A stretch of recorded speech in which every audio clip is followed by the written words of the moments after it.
శ్రీ గురుభ్యో నమః. గురుచరిత్ర అధ్యాయం 42. కాశీ మహత్యం. సాయం దేవుడికి గురువు చెప్తున్నారు. బ్రహ్మ యొక్క అంశావతారుడైనటువంటి శిష్యుడికి వినయశీలుడనేటువంటి కొడుకున్నాడు. అతడు బ్రహ్మచారియే గురువుల దగ్గర విద్యాభ్యాసం చేయటానికి వెళ్ళాడు. ఒకరోజు గురువుల యొక్క ఇల్లు కారుతోంది. దానివల్ల వేరొక ఇంటిని కట్టడానికి గురువు శిష్యుడికి చెప్పాడు.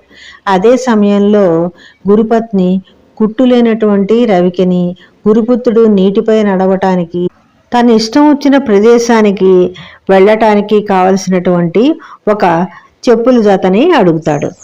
గురువు గారి కూతురు అంటుంది కదా, నాకు కావలసిన చోటకి వెళ్ళటానికి ఇంటిని తయారు చేసివు, ఆ ఇంటిలో అన్ని సౌకర్యాలు ఉండాలి, వండుకోవటానికి ఉండాలి, అన్నీ కూడా వేడివేడిగా వండుకోవటానికి దానికి కావలసినటువంటి గిన్నెలు అన్నీ కూడా ఉండాలి అని చెప్తుంది.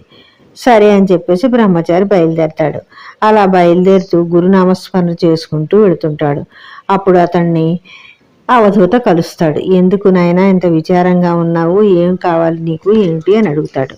అప్పుడు చెప్తాడు, ఇలాగా గురువు గారికి కావలసినవన్నీ ఇలా అడిగారు వాళ్ళు, నేనేం చేయాలో నాకు తెలియటం లేదని చెప్పేసి అంటాడు. అప్పుడు అవధూత అంటాడు కదా, కాశీ క్షేత్రము ఎంతో విశేషమైనటువంటి క్షేత్రము. అక్కడికి వెళ్ళినట్లు కాశీ విశ్వనాథుడిని దర్శించుకున్నట్లయితే మన కోరికలన్నీ నెరవేరుతాయి. ఈ విధంగానే బ్రహ్మ విష్ణువులు కూడా కోరికలు నెరవేరాయి అని చెప్తాడు. అంతేకాకుండా కాశీ క్షేత్రంలో ఎవరైతే నివసిస్తారో వాళ్ళకి మరుజన్మంటూ ఉండదు కూడా అని చెప్తాడు. అప్పుడు అంటాడు కదా అవధూతతోటి, కాశీ క్షేత్రం చేరుకున్నాక మనం ముందుగా ఎవరిని దర్శించాలి, ఏమేం పాటించాలి అని చెప్పేసి అడుగుతాడు. అప్పుడు అవధూత అతనితో చెప్తున్నాడు, ముందుగా మణికర్ణిక ఘాటు వద్ద స్నానం చేసి తర్వాత కాలభైరవుణ్ణి దర్శించుకొని, డిండి గణపతిని దర్శించుకొని, విశ్వనాథుణ్ణి దర్శించుకొని ఆయన్ని భక్తి తీర పూజ చేయాలి. పూజ చేసి మన కోరికలు తెలుపుకోవాలి అని చెప్తాడు. నేను అక్కడికి ఎలా చేరుకోగలను అని విచారిస్తుండగా అవధూత అతన్ని మనోవేగంలో కాశీకి తీసుకెళ్ళి వెళ్తాడు.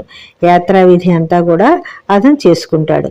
శివుడు ప్రత్యక్షం అవుతాడు. అక్కడ ప్రత్యక్షమయ్యి అతని కోరికలన్నీ కూడా నెరవేరుస్తాడు.